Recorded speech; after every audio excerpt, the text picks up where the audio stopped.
사랑하는 그리스도인 여러분, 우리 주님의 이름으로 여러분을 환영하고 축복합니다. 가정과 여러 장소에서 실시간 인터넷 예배의 자리로 주님 앞에 나오신 여러분에게 오늘 수요 예배를 통해서 하나님께서 은혜와 평안 넉넉하게 내려주실 줄 믿습니다. 그리스도인이 신앙생활하면서 성경 말씀을 통해서 또 설교를 통해서 아마 굉장히 많이 들은, 어쩌면 가장 많이 들은 몇 가지 말씀 중에 하나가 고난이 주는 유익일 것입니다. 그런데 가장 많이 들은 말씀 중에 하나이면서도 막상 어려움이 닥치면 고난이 주는 유익, 그걸 깊이 공감하기 힘들기도 합니다. 코로나19 때문에 우리 사회 전체 또 세계 전체가 큰 어려움을 당하고 있고, 또 각자 개인의 가정생활 또는 사회생활, 개인의 삶에서 이런저런 어려움이 있지만 그리스도인이 신앙생활하면서 배운 고난이 주는 유익, 이 말씀을 깊이 묵상하며 또 하나님께서 이런 시기를 통해서 우리 그리스도인과 교회에 주는 큰 깨달음이 있다고 분명히 믿습니다. 지금의 쉽지 않은 상황이 거침돌이 아니고 디딤돌이 될 것을 믿습니다. 우리 교회가 계속해서 인터넷 예배로 드리고 있는데요, 돌아오는 주일이 종려 주일이고요, 그리고 그 다음 주일 4월 12일은 부활 주일입니다. 한국 교회가 인터넷 예배로 드리던 교회들이 아마 대부분 부활 주일에는 예배당에 모이는 예배를 재개할 것 같습니다. 우리 교회도 돌아오는 주일 4월 5일 종려 주일부터 예배당에 모이는 예배와 그리고 인터넷 예배를 병행합니다. 그런데 4월 5일 돌아오는 주일에는요, 장로님들과 각 기관 부서의 지도자분들, 중직자들을 중심으로 일부 그렇게 모이는 예배드리고요, 4월 12일 부활 주일부터는 모이는 예배, 인터넷 예배 병행하면서 성도들이 다 예배당에 모이겠습니다. 꽤 오랫동안 모이지 못한 것 같아요. 느낌으로는 벌써 한참 된 것 같다 하는 생각이 드는데요, 근데 주의할 사항이 있습니다. 우리가 철저하게 방역 수칙을 지키면서 모여야 되기 때문에요, 조금이라도 증상이 있으신 분들은 예배당에 나오지 마시고 인터넷 예배하고 병행하니까 가정에서 인터넷 예배를 드리셔야 되고요, 또 연세가 많으신 고령자분들, 호흡기 질환이나 또는 여러 가지 기저질환이 있어서 면역력이 약하신 분들, 또 어린 아가를 두신 가정, 임산부, 이런 분들은 가정에서 인터넷 예배를 드리시기를 바랍니다. 또 이런 이유 아니더라도 또 어떤 다른 이유 때문이라도 이게 감염이 우려되고 염려되는 그런 분들은 가정에서 인터넷 예배를 드리시기를 바랍니다. 교회 나오시더라도 교회에서 손 소독이나 마스크 착용이나 여러 가지 감염 수칙을 철저하게 지키고, 또 예배당 안에서도 2m 거리를 띄어서 앉도록 그렇게 준비해 놓고 있습니다. 그리고 또 하나는 코로나19 구제 헌금을 우리 교회에서 진행하기로 했습니다. 돌아오는 주일부터 일부 모이는 예배가 재개되니까 교회당에 나오셔서 헌금을 하셔도 되고, 또는 온라인으로 헌금을 하셔도 됩니다. 코로나19 구제 헌금은 전액 코로나19 때문에 어려워진 우리 사회 또는 작은 교회 여러 어려운데 우리 교회가 사용할 것입니다. 한 가지 광고만 더 드리면, 우리 교회 묵상지 보시니 참 좋았더라, 4월, 5월, 6월 세 달치가 한 권에 묶여서 나왔죠. 하드카버로, 또 제본도 아주 고급스럽게 해서 잘 나왔습니다. 성도 여러분들이 어려운 때일수록 말씀을 묵상하며 하나님의 은혜 가운데 지내시기를 바랍니다. 오늘 수예배 자리에서 하나님께서 우리에게 주시는 은혜가 인터넷 예배를 참여하시는 모든 분들에게 또 한국교회 모든 성도 전체에게 넉넉하기를 바랍니다. 우리 모두 함께 찬송가 258장 그리고 288장 두 절을 첫 절부터 마지막 절까지 부르는데 마지막 절 바로 전에는 간주가 있습니다. 찬양의 가사를 깊이 묵상하며 마음과 그리고 힘을 다해 찬양할 때 하나님께서 찬양을 통해 역사하실 것입니다. 다 함께 찬양합니다. 우리의 죄를 십자가에서 사하신 주님을 찬양하겠습니다. 샘물과 같은 보혈은 주님의 피로다. 보혈의 죄를 씻으면 정하게 되겠네. 정하게 되겠네. 정하게 되겠네. 보혈의 죄를 씻으면 정하게 되겠네. 저도적 회개하고서 보혈에 씻었네.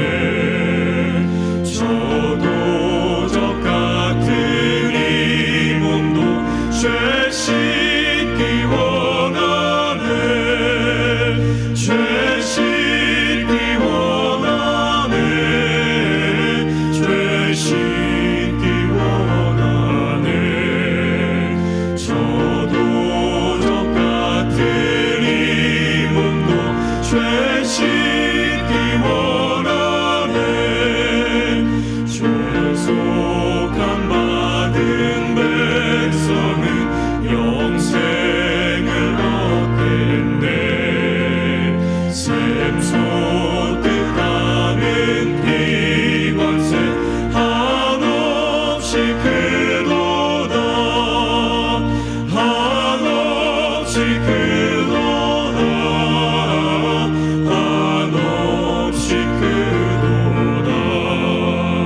샘솟듯 하는 피관세 한없이 크도다. 날 정케 하신 피곤이 그 사랑 한없네. 살 동안 받는 사랑을 늘 찬송하겠네. 늘 찬송하겠네. 늘 찬송하겠네. 살 동안 받는 사랑을 늘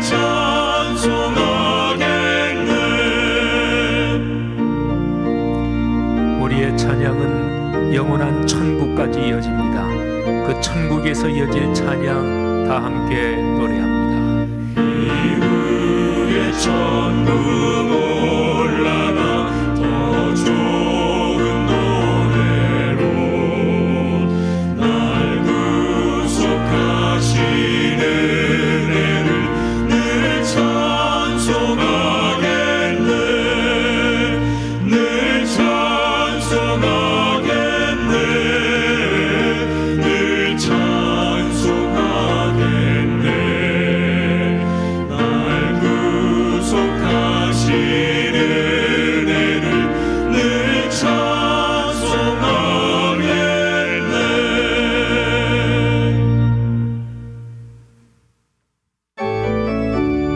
구원받은 성도는 이 세상에서 이미 하늘의 영광을 누리며 삽니다.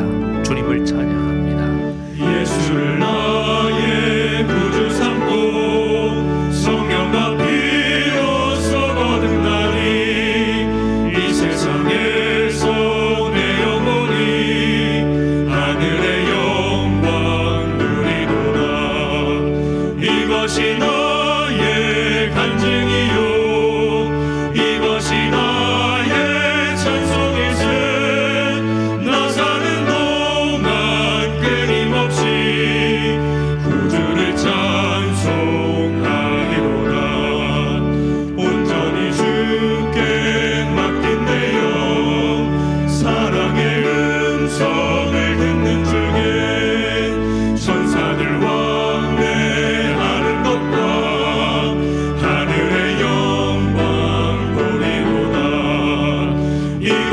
나의 간증이요 이것이 나의 찬송일세 나 사는 동안 끊임없이 구주를 찬송하리로다. 우리의 찬송은 계속됩니다. 찬양 중에 주님께서 함께 하십니다. 주 안에 기쁨 누림으로 마음의 풍랑이 잠잠하니 세상과 나는 강도롭고 구속한 주만 보이도다. 이것이 나의 간증이요 이것이 나의 찬송일세 나 사는 동안 끊임없이 구주를 찬송하리로다. 아멘.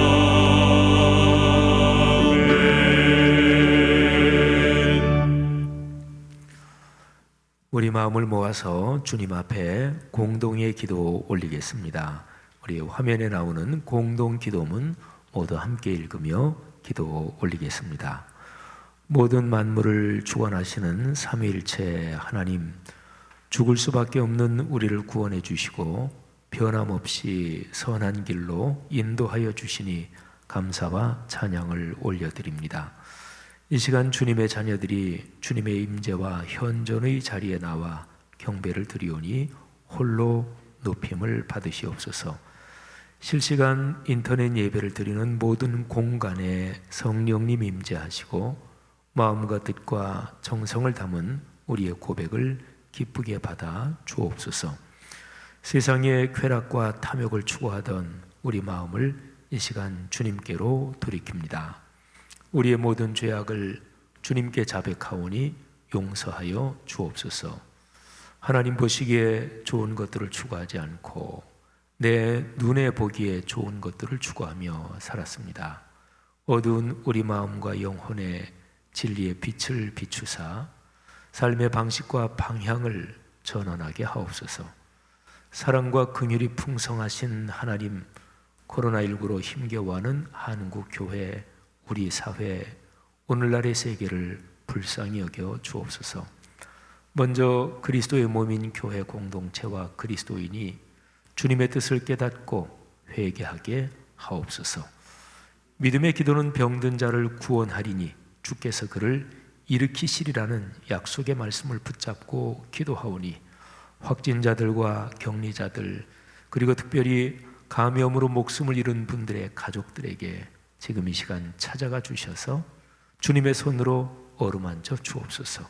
모든 지각에 뛰어난 하나님의 평강으로 그들과 함께하여 주옵소서. 치료와 방역에 온 힘을 쏟는 방역 당국자들과 의료진들 그리고 자원봉사자들에게 건강과 용기를 더하여 주셔서 끝까지 합력하여 선을 이루게 하옵소서. 대통령을 비롯한 이 나라의 위정자들에게 지혜와 명철을 허락하셔서 하루하루 달라지는 상황에 슬기롭게 대처하게 하시고 속히 코로나19의 치료제와 백신이 개발되어 모든 감염자가 치료되는 은혜도 허락하여 주옵소서. 특별히 경제적으로 어려워진 자영업자, 소상공인, 비정규직 종사자들을 주님의 날개 그늘 아래 품어주시고 일용할 양식과 버틸 수 있는 희망을 주옵소서. 이 어려운 시기에 한국의 교회와 그리스도인이 세상의 소금과 빛이 되기 원합니다.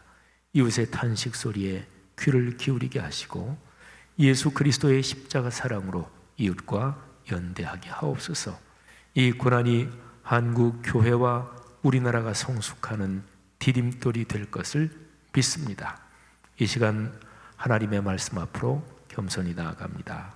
성령 하나님께서 말씀을 대언하시는 목사님과 함께 하셔서 선포되는 말씀이 우리의 심령에 잘 박힌 못과 같이 박혀 삶으로 이어지게 하옵소서. 감사합니다. 예수 그리스도의 이름으로 기도드립니다. 아멘. 오늘 설교의 성경 본문을 제가 봉독해 올리겠습니다. 구약 성경 학개서 1장 1절부터 6절까지 기록된 말씀입니다. 성경 봉독이 다 끝나면 각 가정에서 예배를 드리시는 분들 모두가 아멘으로 화답하여 주시기를 바랍니다.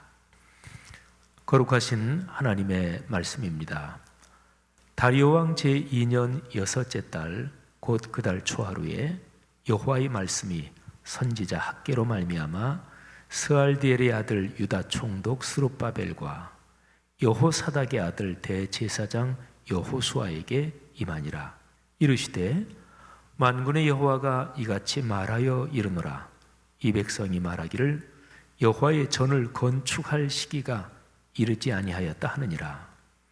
여호와의 말씀이 선지자 학개에게 임하여 이르시되 이 성전이 황폐하였거늘 너희가 이때에 판벽한 집에 거주하는 것이 옳으냐. 그러므로 이제 만군의 여호와가 이같이 말하노니 너희는 너희의 행위를 살필지니라. 너희가 많이 뿌릴지라도 수확이 적으며 먹을지라도 배부르지 못하며 마실지라도 흡족하지 못하며 입어도 따뜻하지 못하며 일꾼이 삭슬 받아도 그것을 구멍 뚫어진 전대에 넣음이 되느니라. 아멘. 살면서 기쁜 소식을 들을 때가 있죠. 남에게 소식을 들을 때, 또 어떤 소식을 들을 때 아주 고전적인 방식은 편지 또는 전화지요. 전화야 옛날 전화부터 요즘 아주 최신식의 스마트폰까지 비약적으로 발전했습니다마는 옛날에 전화를 한번 떠올려 보실 수 있겠습니까? 그리고 공중전화를 한번 떠올려 보시기를 바랍니다. 편지든 전화, 아니면은 혹시 전보가 기억나시는 분 계십니까? 젊은 분들은 전혀 그런 경험이 없으시겠고, 나이 드신 분들 중에서는 전보를 받은 그런 옛날 기억도 있을 것입니다. 요즘의 방법으로는 이메일이나 카톡 등 여러 가지 SNS 그런 것으로 우리가 소식을 듣죠. 근데 살아오면서 내가 들은 소식 중에서 가장 기쁜 소식이 무엇입니까? 그 일은 벌써 진짜 한참 옛날 일인데, 그런데 지금 그 일을 떠올려도 막 그때의 감동이 되살아나는 그런 어떤 기쁜 소식이 여러분에게는 무엇입니까? 또 거꾸로 반대의 그런 소식을 들을 때도 있죠. 내 기억에 저장고에 있는 기억들 중에서 지금 생각해도 참 힘들고 나를 어렵게 만드는 그런 소식을 들은 기억도 아마도 있을 것입니다. 대개 사람의 삶에서 어렵고 또 굉장히 고통스러운 일도 시간이 약이라는 말처럼 시간이 흐르면 이제 그 고통스러운 기억이 조금씩 치유되지요. 그래서 겨울나무 가지처럼 이렇게 꺾어도 그 아픔이나 충격이 별로 느껴지지 않게 이제는 다 사그러들고 그러기도 하지요. 그런데 어떤 일은요, 그 고통스러운 사건 또는 나를 참으로 힘들게 만들었던 그 어떤 일, 그거는 아주 오래 지났는데도 마치 한여름에 생나무 가지를 꺾었을 때처럼 아직도 생생하게 슬프고 충격적인 그런 소식 또는 그런 일도 있습니다. 어쨌든요, 살면서 우리는 여러 가지 소식을 들어요. 그거를 말이라고 표현해 보겠습니다. 전화로 오든 편지로 오든 SNS로 오든 대표적으로 우리가 어떤 말을 듣는 거잖아요. 내가 살아오면서 가장 충격적이고 고통스러운 말은 어떤 것이었습니까? 그리고 그때 그 말을 들었던 게 아직까지도 내 삶에 힘이 되고 그리고 내 삶에 큰 자산이 된다. 그런 좋은 소식, 좋은 말, 그런 건 또 어떤 것입니까? 우리 기독교의 메시지를 가리켜서 복음이라고 합니다. 복음은 글자 그대로 하면 복된 소식 또는 기쁜 소식을 말합니다. 복음을 헬라어로 유앙겔리온이라고 표현을 해요. 유앙겔리온. 근데 이 유앙겔리온이라는 말은 초대교회 시절 예수 그리스도께서 살고 계시던 사역하시던 그 시절의 헬라 세계에서 전쟁에서 이겼다는 승전의 소식, 그런 것을 말하든지, 아니면 그 당시는 황제가 통치하고 있던 세계잖아요. 그래서 황제 가문에서 아이가 태어났다는 어떤 그런 소식이든지, 아니면은 국가적인 큰 경사, 이런 소식, 그거를 가리켜서 유앙겔리온, 또 그런 것을 소식을 전하는 것을 그렇게 표현했습니다. 유앙겔리온이라는 우리 신약 성경 복음이라고 번역되는 이 단어는 두 개의 말이 붙어서 됐습니다. 먼저 뒤쪽에 있는 말은 앙겔로, 이거는 선포한다, 소식을 전한다, 이런 뜻이고요. 이것이 이제 명사형으로 되면 앙겔로스, 그러면 기쁜 소식을 전하는 사람, 사신이나 또는 천사를 뜻합니다. 영어 단어 천사가 에인젤이지요. 이게 바로 헬라어 단어 앙겔로스에서 유래해서 앙겔, 에인젤 이렇게 된 거죠. 그리고 이제 유앙겔리온에서 앞에 유자, 이거는 헬라어에서 이 유라는 말은 어떤 단어 앞에 붙어서 좋다, 훌륭하다, 이런 뜻을 추가해 주는 그런 기능을 가지고 있습니다. 영어 이름에서 유자가 붙으면 대개가 헬라어 그런 사실은 뜻이 거기에 붙는 그런 기능을 가지고 있습니다. 영어 이름에서 굉장히 흔한 이름 중에 하나가 유진이라는 말이죠. 이게 이제 그런 말입니다. 그러니까 유앙겔리온, 복음이라고 번역되는 그 단어 자체는 좋은 소식을 전한다, 그리고 참 기쁘고 행복한 소식을 말하지요. 사랑하신 여러분, 사람이 살면서 좋은 말, 좋은 소식만 듣고 살면 얼마나 좋겠습니까? 말이라는 것은 사람에게 반드시 영향을 끼칩니다. 어떤 말은 그냥 스쳐 지나가고 또 한쪽 귀로 듣고 한쪽 귀로 흘려버리기도 하지만, 근데 제 아무리 그런 하찮은 말이라도 영향이 1도 없다, 그런 건 아닙니다. 말은 반드시 그 말이 들린, 그러니까 그 말을 들은 사람에게 영향을 끼칩니다. 좋은 영향도 끼치고 나쁜 영향도 끼치지요. 또 영향을 끼치는 강도, 세기도 그게 차이는 있지요. 하지만 영향을 끼칩니다. 근데 생각해 보세요. 동물에게 사람이 하는 말도 영향을 끼치잖아요. 물론 동물은 사람이 하는 문법, 언어적인 내용을 다 파악하는 건 아니지만, 반려동물 같은 경우에는 여러 단어 이런 걸 알아듣지만, 그런데 어쨌든 그 분위기로 파악하는 거겠죠. 사람이 화를 내면서 강하게 얘기하면 동물도 주눅이 들고요. 그리고 사람이 참 사랑스러운 말을 하면 동물들도 아주 기분이 좋아지고, 그리고 동물들도 아름다워지고 건강해집니다. 심지어는 식물, 화분을 기르면서 거기에다가 좋은 말을 해주면 그것도 영향을 받는다, 이런 실험적인 결과들도 있잖아요. 자, 생각해 보세요. 말, 사람에게 영향을 끼칩니다. 그러니까 여러분이 살아오시면서 좋은 말을 듣고, 또는 말이라는 게 정보일 수도 있으니까 좋은 정보를 듣고, 그리고 좋은 교육을 받고, 그게 전부다. 나에게 다가오는 그 말이 어떤 것이느냐, 바로 이제 그런 거죠. 크게 나누면 좋은 게 있고 나쁜 게 있습니다. 그리고 좋은 쪽이든 나쁜 쪽이든 내게 전달되는 그 말의 내용이 강하면 강할수록 영향이 커집니다. 어떤 말은 평생 갑니다. 가슴에 비수처럼 꽂혀서 평생 그 말 때문에 괴로움을 당하기도 하고요.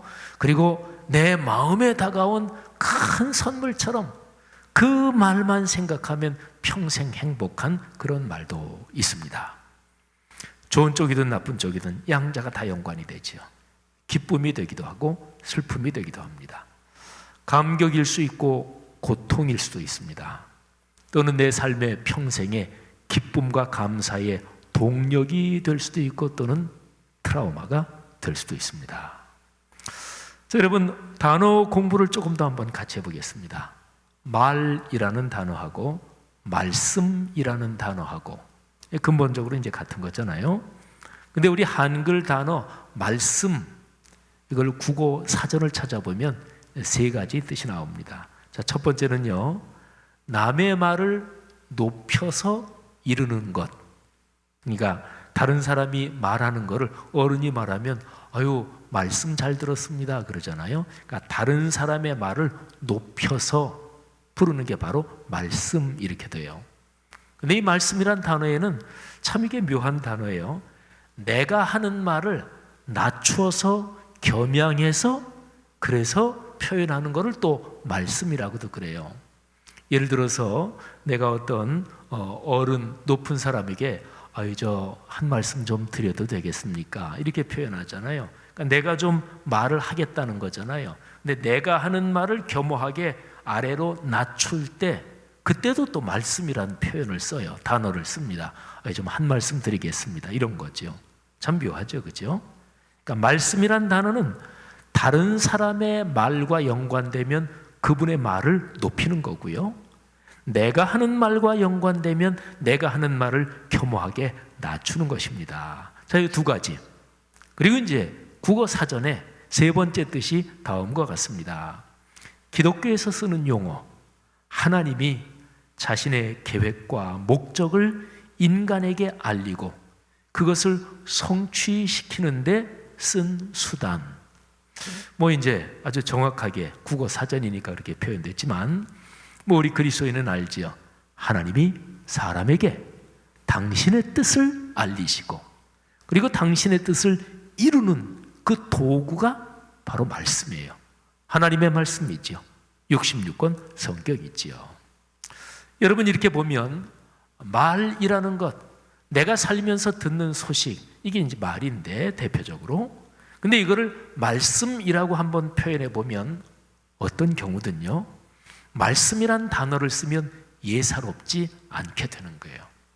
내가 다른 사람에게 전하는 말을 말씀이라고 하면 그 대화의 자리에서 내가 상대하는 사람은 윗사람이나 어려운 분이나 존경스러운 분이잖아요. 예사롭지 않은 거죠.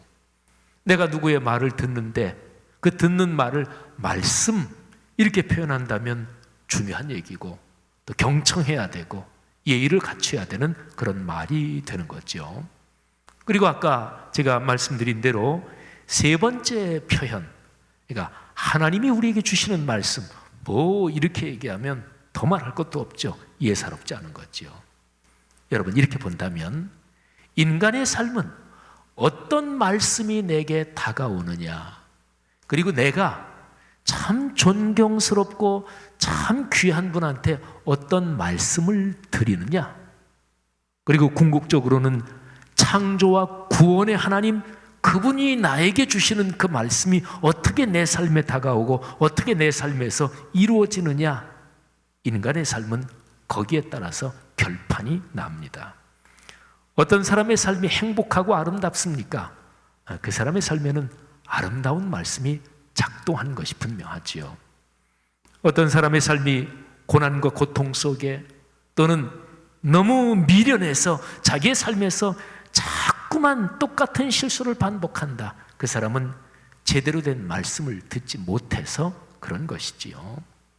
그래서 인간의 삶은 말씀이 내 삶이 되는 것, 이거를 가리켜서 말씀 사건 이렇게 한번 표현해 볼 수가 있어요. 사건이라는 것은 뭐가 발생하는 것을 말하죠. 어떤 현상이 실제로 일어나는 것을 사건이라 그러잖아요. 그런데 말씀은 그냥 말도 그게 영향이 있는데 말씀은 더 영향이 있고 그 안에 에너지가 있는 거지요. 그러니까 말씀은 삶의 현장에서 작동합니다. 사건이 되는 거예요. 그래서 사람의 삶은 그 사람이 살아오면서 어떤 말씀 사건을 경험했는가, 그게 이제 그 사람의 삶을 결정하는 거지요. 사랑하는 남녀가 참 감동적인 사랑의 고백을 받았다. 이것도 말씀 사건이죠. 어떤 아이가 쭉 성장해가는 과정 가운데 참 훌륭한 스승을 만나서 그 스승한테 가르침을 받은 그 가르침이 그 아이를 참 멋지게 성숙시켰다. 그 아이가 겪은 말씀 사건이잖아요. 하나님이 세상을 이처럼 사랑하사 독생자를 주셨으니 이 하나님의 거룩한 말씀을 듣고 예수 그리스도를 나의 주님으로 영접해서 하나님의 자녀가 되었다. 이 구원의 사건은 근본적으로 말씀 사건입니다. 사랑하는 여러분, 한번 이런 각도에서 여러분의 삶을 한번 돌이켜 보시기를 바랍니다. 여러분이 겪어온 말씀 사건 어떤 것이었습니까? 그리고 가장 중요한 하나님의 거룩한 말씀이 내 삶에서 작동하는 이 거룩한 말씀 사건은 여러분의 삶에서 요즘 어떻게 진행되고 있습니까? 구약성경 학개서 1장에서 그 말씀 사건에 대한 중요한 가르침을 한번 살펴보겠습니다. 우리의 묵상지 보시니 참 좋았더라. 이제 4월 1일부터 여기 6월까지 3달 동안 학개서, 스가랴서, 말라기서 이 3권의 책을 우리가 묵상하게 됩니다. 자, 학개서 1장 1절부터 6절에 보면 하나님의 거룩한 말씀이 임했다. 이런 표현이 2번 나옵니다.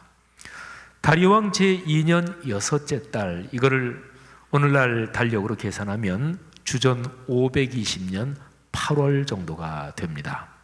뭐 지금으로부터 따지면은 한 2000 뭐 얼마 되는 거야? 한 2500년 전이죠. 어쨌든 그때에 여호와의 말씀이 선지자 학개로 말미암아 스룹바벨과 여호수아에게 임하니라. 그러니까 말씀이 임했어요. 누구에게? 스룹바벨과 여호수아에게. 스룹바벨은 바벨론 포로에서 돌아온 이 유대 공동체, 이스라엘 공동체, 이 사람들을 다스리는 총독이었습니다. 유대인이고 참 훌륭한 분이죠. 스룹바벨. 그리고 여호수아는 제사장이었습니다.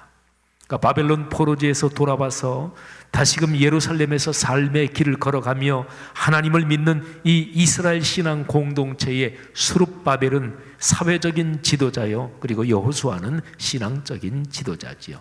이 두 사람에게 말씀, 하나님의 말씀이 임했어요. 그런데 하나님께서는 그 말씀을 학개를 통해서 주십니다. 학개로 말미암아 스룹바벨과 여호수아에게 말씀이 임했습니다. 여러분, 여기에 1절 요 이후의 말씀을 이렇게 가만히 묵상하면서 우리는 그런 생각을 한번 해볼 수 있습니다. 하나님의 말씀이 누구에게 임할 때 이 가운데 말씀을 전달해 주는 그런 역할을 하는 사람이 있어요. 제가 고등학교 1학년 때 예수를 믿었거든요. 근데 제가 제 스스로 뭐 아무것도 없는데 제가 그냥 스스로 어떻게 예수를 믿은 게 아니고 저한테 예수 그리스도의 복음을 전해준 사람이 있었을 거 아니겠어요? 예, 있었어요. 그분이 말하자면 오늘 여기 학개서 1장 1절 이 말씀에 한번 비추어 본다면 그분이 학개의 역할을 한 거죠. 하나님의 말씀이 전달되는 과정에서 전달자 역할을 하신 거지요. 여러분, 이거 굉장히 중요한 거 아니겠습니까? 아름다운 소식을, 복된 소식을 전해주는 사람은 복이 있을 것입니다. 그죠? 남에게 독한 말을 하고 욕을 하고 남에게 악에 바친 말을 하는 사람은 그런 삶이 행복하지 못한 거죠. 그러니까 내가 어떤 말을 다른 사람에게 전할 때 내가 전하는 말 때문에 그 사람이 아름다워지고 행복해지고 그 사람의 삶이 한 단계 더 성숙하게 되는 그런 말을 전달해 주는 사람은 축복된 삶을 사는 사람이죠. 그리스도인이 그런 사람입니다. 그리스도인은 근본적으로 하나님의 말씀을 세상에 대언하는 역할을 하는 거죠. 성도 여러분들이요, 살아가는 삶의 여정에서 하나님의 말씀을 때를 얻든지 못 얻든지 항상 전하기를 힘쓰시기를 축복합니다. 뭐 성경책을 선물해도 되고요, 좋은 신앙서적을 선물해도 되고, 또 이런저런 기회에 교회 좀 같이 나가지요, 예수 한번 믿어보세요, 어떤 것이든지 좋습니다. 자, 그리고 오늘 말씀에 3절 보면 다시 한번 그런 표현이 나와요. 말씀이 임했다. 여호와의 말씀이 선지자 학개에게 임하여 이르시되, 하나님의 말씀이 선지자 학개에게 또 임했어요. 그리고 학개가 자신에게 임하신 그 하나님의 말씀을 또 백성들에게 전하는 거지요. 학개서는 그렇게 출발합니다. 그런데요, 이 학개서, 또 우리가 3달에 걸쳐서 묵상하는 학개서, 스가랴, 말라기 이 3권의 책은 이스라엘 백성들이 바벨론 포로지에서 돌아와서 예루살렘에서 포로기 이후에 그 고달픈 삶을 사는 그때가 시대 배경이에요. 포로로 잡혀갔을 때는 이제 돌아가기만 하면 모든 게 다 잘 될 거야. 고국에 돌아가고 싶다. 그리고 하나님이 계시는 그 아름다운 곳 예루살렘에 돌아가고 싶다. 돌아왔어요. 근데 아름다운 미래가 펼쳐진 것이 전혀 아니었습니다. 삶의 현실은 혹독하고 각박했습니다. 예루살렘은 잿더미였고, 예루살렘이 완전히 파괴되고 도시의 기능을 완전히 잃어버리면서 주변 도시들이 강해졌고, 그리고 예루살렘에 돌아와서 대강 살집을 짓고 예루살렘을 다시 재건해야 되는데 어림도 없었어요. 그래서 어떤 면에서는 희망을 포기하고 그저 그렁그렁 그렇게 살아가고 겨우 견뎌내고 있었습니다. 바로 그때 하나님의 말씀이 임하신 거예요. 오늘 여기 학개서 1장에 하나님께서 학개에게 말씀으로 임하시고 학개가 자기에게 임한 말씀을 백성들에게 전하는데, 바로 이 때문에 예루살렘 성전을 다시 용기를 내서 재건하는 일이 시작됩니다. 예루살렘 성전은 사실은 한 10수년 동안 거의 20년 가까이 짓다가 중단돼서 방치되고 폐허가 된 채 있었습니다. 네, 말씀이 다시 임한 거예요. 오늘 여기 학개서 1장에서 말씀이 임하면, 하나님의 말씀이 임하여, 이거는 그런 상황을 우리에게 가르쳐주고 있는 거예요. 어려울 때 제일 필요한 게 뭘까요? 당연하죠. 그 어려움을 이겨낼 수 있는 어떤 도움, 어떤 힘, 어떤 방법, 어떤 출구죠. 근데 그 출구는 어디에서 오는 것일까요? 돈이 없어서 경제적으로 어려울 때는 돈이 생기면 출구가 되지요. 몸이 아프고 질병에 시달리는 그런 어려움은 약을 먹고 좋은 의사 선생님을 만나서 질병이 치유되면 그 어려움에서 벗어나는 거죠. 인간관계가 얽히고 설켜서 참 인간관계 때문에 어려움을 당할 때 그 관계가 풀리면, 그러면 어려움이 해결되고 그 어려움 속에서 벗어나는 거잖아요. 인간의 삶에서는 일반적으로는 구체적인 어떤 상황을 가정을 할 때 그 상황이 해결되는 방법, 그게 이제 어려울 때 진짜 필요한 거죠. 그런데 성경은 말합니다. 어떤 식으로 어렵든지 간에 어려울 때 그때 가장 필요한 것, 근본적인 것은 하나님의 말씀이 임하는 것입니다. 하나님의 말씀이 임한다는 것은 다른 식으로 말하면 하나님이 우리를 찾아오신다는 것을 말해요. 구약 성경이 우리에게 가르쳐주는 가장 중요한 몇 가지 가르침 중에 하나가 바로 이것인데요. 하나님은 어디에 계시나요? 말씀이 있는 곳에 하나님이 계십니다. 구약 성경의 성전 구조를 보면 성전 뜰이 있고요. 그 다음에 이제 성전 건물 안으로 들어가면 성소가 있습니다. 거룩한 장소죠. 그 성소에서 더 깊은 곳으로 들어가면 지극히 거룩한 장소, 지성소가 있습니다. 그 지성소가 왜 지극히 거룩한 곳일까요? 거기에 언약궤, 법궤 때문에 그래요. 법궤가 어쨌다고요? 법궤 안에 10계명의 돌판이 들었거든요.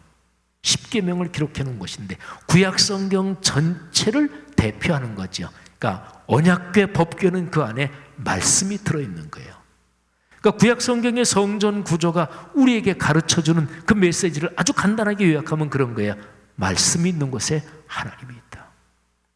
하나님의 거룩한 말씀 앞에서 두려워 떨며 그 말씀을 붙들고 살아가는 게 하나님을 믿는 사람들이 걸어가야 하는 길이고, 그게 바로 축복의 길인 거지요. 사랑하신 여러분, 그러니까 어렵고 힘든 상황에서 제일로 필요한 것은 하나님의 말씀이 우리에게 임하는 것이고, 그거는 하나님이 찾아오시는 것하고 똑같아요. 조그만 아이가 어려울 때 예를 들어서 배고프다. 그러면 그 아이가 그 배고픈 그 고통을 해결하는 것은 먹을 거를 이제 먹는 거잖아요. 그죠? 그 어린아이가 너무너무 졸려. 그러면 그 어린아이는 잠자면 됩니다. 어린아이가 무서워요. 그러면 그 무서움을 이게 막으면 되는 거잖아요. 근데 어린아이 같은 경우는 배고프든 졸리든 무섭든 어떤 경우든지 해결책은 딱 한 가지입니다. 엄마만 오면 돼요. 그러면 다 해결됩니다. 엄마가 먹을 것도 주고 엄마가 잠재워 주고 그리고 엄마가 있으면 괜찮아 꼭 안아주면 무서움도 해결되고 그러니까 엄마는 만능 열쇠요. 마스터키요. 그러니까 어린아이한테는 엄마만 오면 모든 필요는 다 충족되는 거지요. 이게 바로 성경에서 우리에게 가르치는 거예요. 사람의 삶에서 근본적인 문제는 하나님이 없는 상태가 그게 근본적인 문제점인 거지요. 그리스도인의 삶에서도 역시 마찬가지입니다. 우리는 신앙생활하면서 습관에 빠지고 타성에 빠질 때가 많습니다. 그럴 때면 하나님이 나와 같이 계시고 하나님의 거룩한 말씀이 내 삶에서 작동하는 것이 얼마나 중요하다는 것을 잊어버립니다. 그리고 신앙이 형식화되지요. 그러면서 어려움과 고통을 겪어요. 그럴 때 우리는 하나님의 은혜로 깊이 다시금 깨닫게 되지요. 내가 말씀에서 너무 멀어졌구나. 예배는 나가고 또 신앙생활, 교회생활은 하는데 그런데 말씀에서는 너무너무나 자꾸만 멀어지는 거예요. 그런 경우가 얼마든지 있지요. 사랑하는 여러분, 코로나19 상황에서 오늘날 우리 사회 모든 사람이 다 쉽지 않은 길을 걸어가고 있습니다. 그리스도인과 교회는 이런 상황에서 하나님께서 주시는 주님의 음성이 무엇인지 그 음성을 묵상하며 또 자기를 성찰해야 할 것입니다.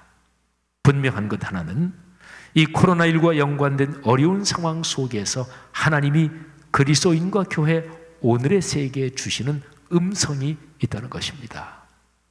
여러분 군대 가서 훈련을 받을 때는 훈련에 빨리 합격하면 훈련이 빨리 끝나요.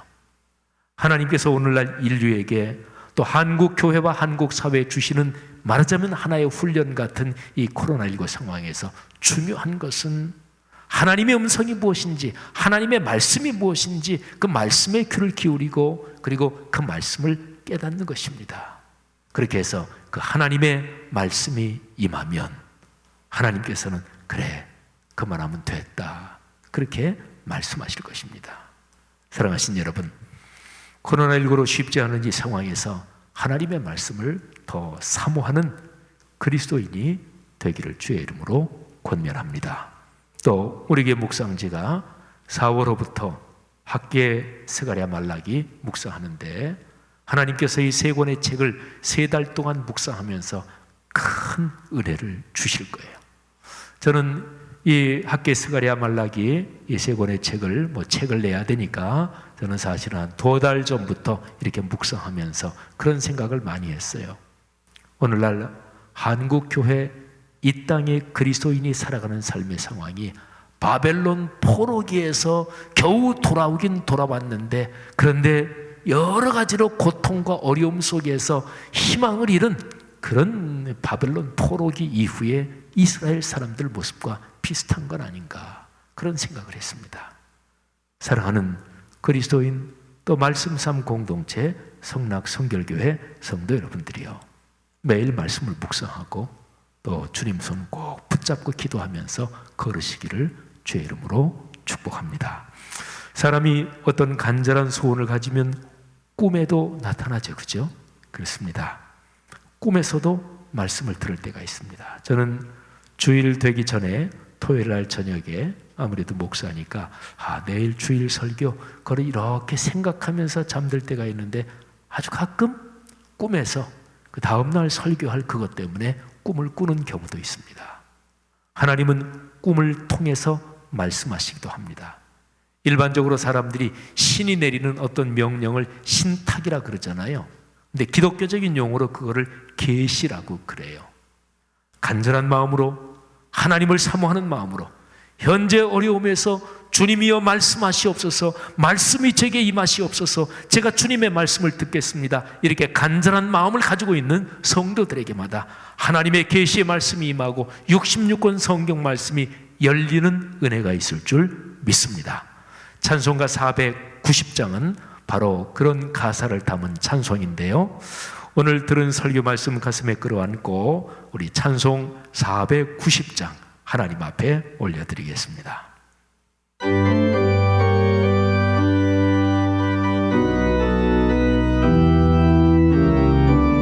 이 가사가 우리의 고백이 되기를 바랍니다. 주여 지난 밤 내 꿈에 배었으니 그 꿈 이루어 주옵소서. 밤과 아침에 계시로 보여주사 항상 은혜를 주옵소서. 나의 놀라운 꿈 정녕 남이 길을 장차 큰 은혜 받을 편이 나의 놀라운 꿈 정녕 이루어져 주님 얼굴을 배우리라. 마음 괴롭고 아파서 낙심될 때 내게 소망을 주셨으며 내가 영광의 주님을 바라보니 앞길 환하게 보이도다. 나의 놀라운 꿈 정녕 남이 길을 장차 큰 은혜 받을 편이 나의 놀라운 꿈 정녕 이루어져 주님 얼굴을 배우리라. 세상 풍조에 나날이 변하여도 나는 내 믿음 지키리니 인생 살다가 죽음이 꿈 같으나 오직 내 꿈은 참되리라. 나의 놀라운 꿈 정녕 남이 길을 장차 큰 은혜 받을 편이 나의 놀라운 꿈 정녕 이루어져 주님 얼굴을 배우리라. 아멘, 아멘. 우리 마음을 모아서 주님 앞에 고백하는 기도, 또 순종하겠다고 고백하는 기도를 드리겠습니다. 들은 설교 말씀을 가슴에 끌어안읍시다. 삶은 말씀 사건입니다. 어떤 말, 아니 어떤 말씀을 들으며 사십니까? 요즘 가짜 뉴스 굉장히 많지요. 괜히 가짜 뉴스에 막 흥분하고 뭐 살면서 할 일도 많은데 뭐 집에 살림할 것도 많고 또 이런저런 직장 생활 일도 바쁜데 그거 확인되지도 않은 가짜 뉴스 이 사람 저 사람한테 카톡으로 보내느라고 아주 열심을 내고, 여러분 그런 말 들을 필요가 없지요. 또 선거철이 코앞인데 뭐 후보들이 하는 얘기가 뭐 이거 이렇게 해서 좀 그 후보들한테 미안하겠지만 뭐 절반은 분명히 깎아들어야겠고요. 뭐 그렇게 신경 쓸 거 있나요? 근데 그 말을 무슨 진리인 양 듣고 또 선거에서 누구 찍어야 되네 어쩌네 그러면서 친구들끼리 싸우고 가족끼리 싸우고, 아니 그 말씀이 그렇게 중요합니까? 이게 말씀이라고 얘기할 수 있는 건가요? 여러분 어떤 말씀을 들으며 사십니까? 주여, 주의 거룩한 말씀에 귀를 기울이겠습니다. 사랑하는 사람, 내가 존경하는 사람, 또 참으로 훌륭한 분들이 하는 얘기를 귀히 듣고 경청하며 살겠습니다. 그리고 특별히 오늘 우리가 찬양으로 고백한 것처럼 주님의 거룩한 말씀, 계시의 말씀 꿈에서도 배웁게 하옵소서. 이 시간에 들은 설교와 찬양으로 고백한 우리의 고백 끌어안고 잠시 통성으로 고백하는 기도하겠습니다. 하나님 아버지 은혜 감사합니다. 오늘 설교 말씀을 통해서 우리 각 사람에게 다가온 하나님의 권면, 또 하나님의 그 거룩한 음성, 이 시간에 가슴에 꼭 끌어안고 내 삶과 영혼에 새기며 아버지 앞에 기도합니다.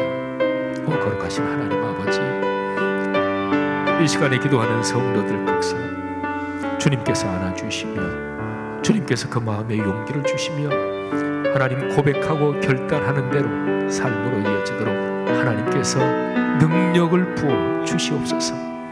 주님, 주여 지난밤 내 꿈에 배웠으니 계시의 말씀으로 우리를 권면하사 꿈에서도 보여주시고 예배 시간에 특별히 보여주시고 말씀 묵상하는 시간에 주님께서 보여주시어서 거룩한 말씀을 붙잡고 말씀 사건의 아름다운 그 걸음걸음이 우리의 삶의 여정이 되도록 주님 축복하여 주옵소서.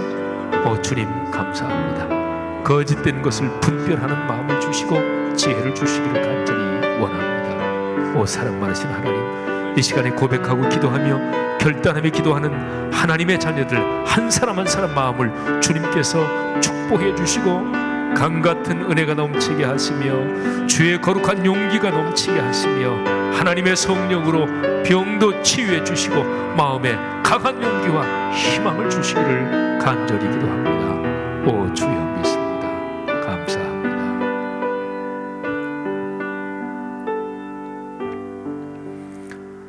이 시간에 같이 한번 중보의 기도 올리겠습니다. 오늘은 두 덩어리의 기도를 우리가 같이 드리겠는데요. 먼저 첫 번째는 한국교회와 그리스도인의 죄를 회개하는 기도를 같이 드리겠는데, 화면에 구체적인 세 가지의 제목이 나옵니다. 먼저는 읽으면서 기도하고 그 다음에 통성으로 잠시 기도할 거예요. 세 가지 같이 읽겠습니다. 한국교회와 그리스도인이 삼위일체 하나님의 유일하고 완결된 계시인 성경 말씀과 이에 근거한 하나님의 주권적 섭리를 따르지 못한 죄를 회개합니다. 한국교회와 그리스도인이 예수 그리스도의 복음에 불순종하고 세속주의에 야합함으로써 이 땅에 건강한 사회윤리적 문화를 세우지 못한 죄를 회개합니다. 한국교회와 그리스도인이 진리의 말씀으로 보수와 진보를 끌어안지 못한 죄와 우리 역사와 사회 흐름을 주님의 뜻에 따라 이끌지 못한 죄를 회개합니다. 우리 교회와 그리스도인의 죄를 회개합시다. 그리고 성경 말씀을 보면 어느 시대나 신실한 그리스도인들은 그가 사는 사회 전체의 죄를 내 죄인 양 끌어안고 기도했고, 그가 살아가는 시대의 전체의 죄를 내 죄인 양 끌어안고 기도했고, 심지어는 몇백 년 전부터 흘러내려온 조상들이 잘못한 모든 것을 지금 살고 있는 우리 내 죄인 양 끌어안고 기도했습니다. 이게 성경적인 회개의 기도입니다. 그럴 때 하나님께서 그 시대를 축복하시고 그런 그리스도인, 그런 신앙 공동체, 그런 사람을 통해서 그 사람의 가정, 가문, 그 사람이 연관된 그 사회나 또 모든 직장을 축복하실 것입니다. 한국 교회와 그리스도인의 죄를 회개하는 기도, 다 같이 잠시 통성으로 기도하겠습니다. 하나님 아버지, 이 시간에 우리가 주님 앞에 자백하며 회개하며 기도합니다. 한국 교회와 그리스도인들, 이 시대를 살고 있는 저나 우리들이 하나님 앞에 범한 죄가 많습니다. 용서하여 주옵소서. 하나님 아버지, 우리 사회에 올바르지 못한 죄, 우리가 잘못한 것임을 고백하며 회개하오니 용서하여 주옵소서. 한국 교회와 이 땅의 그리스도인이 걸어온 삶의 길에서 또는 우리 교회 역사에서 심히도 잘못하고 어긋난 것 하나님의 시간에 끌어안고 기도하오니 용서하여 주옵소서. 하나님, 코로나19 상황에서 오늘날의 인류 우리 사회 인류가 걸어가는 이런저런 삶의 모습에서 바람직하지 못하고 못되고 악한 것들, 하나님을 그리스도인과 교회가 우리의 죄처럼 끌어안고 기도하오니 하나님 아버지 불쌍히 여기사 주님 용서하시고 하나님 아버지 진노를 거두어 주시고 치료해 주시기를 간절히 원합니다. 오 주여 축복하여 주옵소서. 오 주님 믿습니다. 용서하여 주옵소서. 믿습니다. 한 덩어리의 기도 더 드리겠습니다. 한국교회와 그리스도인이 주님 이렇게 살게 하옵소서. 우리 세 가지 구체적인 기도 먼저 같이 읽겠습니다. 한국교회와 그리스도인이 우리 사회 갈등 상황에서 공예배 및 말씀과 기도로서 자기 마음을 미움과 증오에 내주지 말고 믿음, 소망, 사랑으로 채우게 하옵소서. 한국교회와 그리스도인이 코로나19 상황에서 방역 정책에 더 적극적으로 협력하며 방역 당국과 의료진을 응원하며 그리스도인이 그들을 위해 깊이 기도하게 하옵소서. 한국교회와 그리스도인이 보수와 진보 모두를 품는 영적인 어머니로서 교회의 공교회성과 사회의 민주적 공공성을 위해 노력하며 총선을 위해 기도하게 하옵소서. 총선이 얼마 남지 않았죠. 우리 총선에서 좋은 일꾼들이 뽑히도록 또 투표하는 민의 이거를 하나님이 개입하여 주옵소서. 다 같이 잠시 통성으로 기도하겠습니다. 하나님 아버지 간절히 기도합니다. 우리 그리스도인들 한 사람 한 사람이 이렇게 갈등이 심한 사회 속에서 자신의 마음과 영혼을 잘 지키게 하여 주옵소서. 오 주여 미움과 증오 편견에 자기의 마음을 내주지 않도록 인도해 주옵소서. 아버지 하나님 믿음, 사랑, 소망으로 늘 마음을 지키고 관리하게 도와주시고 하늘의 평화 사랑이 그리스도인들 마음속에 강처럼 흐르게 하시기를 주님 간절히 바랍니다. 하나님 아버지 코로나19 방역에 쓰는 방역 당국, 정부 관계자, 특별히 의사, 간호사 또는 의료 전문가들에게 하나님께서 각별하게 은혜를 주시고 하나님 지방자치단체 모든 장로들에게 하나님께서 용기와 지혜를 허락해 주시기를 간절히 기도합니다. 하나님 아버지 특별히 일선 의료진들 감염에서 막아주시며 과로에서 지원해 주시며 하나님 그들의 마음속에 큰 용기를 허락해 주시기를 간절히 기도합니다. 거룩하신 하나님 아버지 간절히 기도합니다. 하나님께서 사이로 총선 개입하여 주옵소서. 위기의 흐름을 주님께서 역사하여 주시기를 주님 간절히 바라옵고 원합니다. 아버지 축복하여 주옵소서. 역사하여 주시기를 간절히 감사합니다. 기도하고 간구하는 우리 그리스도인을 주님께서 이 시간 끌어안으사 복 주실 줄 믿습니다. 할렐루야. 감사합니다. 제가 마무리 기도하고 축도로 수예배를 마치겠습니다. 예배를 마친 후에 잠시 더 기도의 시간들 각 가정에서 가지시면 좋겠고요. 그리고 아까 광고 말씀드린 것처럼 돌아오는 주일 4월 5일부터 모이는 예배 그리고 인터넷 예배 병행합니다. 돌아오는 주일은 전 성도가 다 모이는 건 아니고요. 우리 장로님들 중심으로 각 기관, 부서, 주요 지도자들 또는 중직자를 중심으로 모이는데 우리 성도들 중에는 나 교회 나가서 예배드리고 싶다. 자연스럽게 나오시면 돼요. 교회는 철저하게 방역 준비를 지금 하나하나 다 갖춰 놓고 있습니다.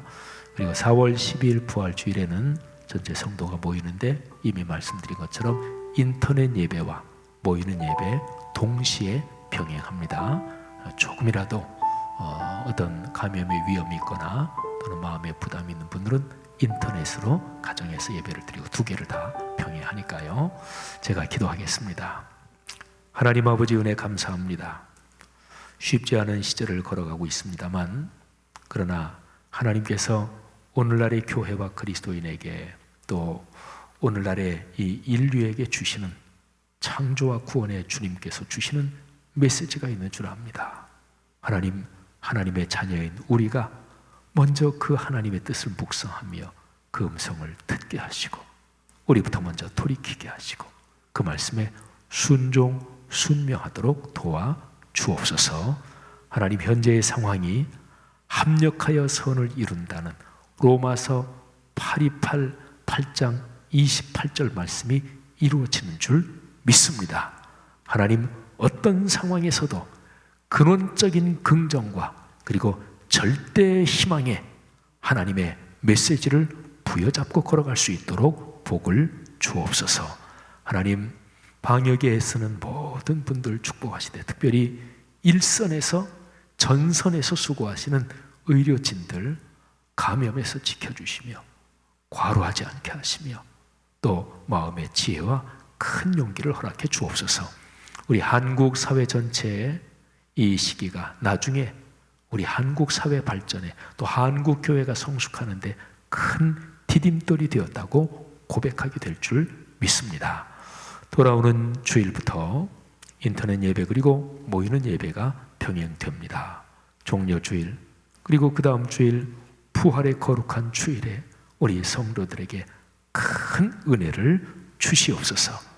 이제는 예수 그리스도의 은혜와 하늘아버지의 가없으신 사랑하심과 늘 우리 손 꼭 붙잡고 우리가 힘들고 지칠 때 안아주시고 업어주시는 어머니 같으신 성령 하나님의 동행하심이 우리 사랑하는 하나님의 자녀들 머리 위에 또 이분들을 통해서 오늘날의 세계 위에 지금부터 영원히 같이 계시기를 축원하옵나이다. 아멘.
함께 기도하며 나의 얼굴을 구하여서 그 악한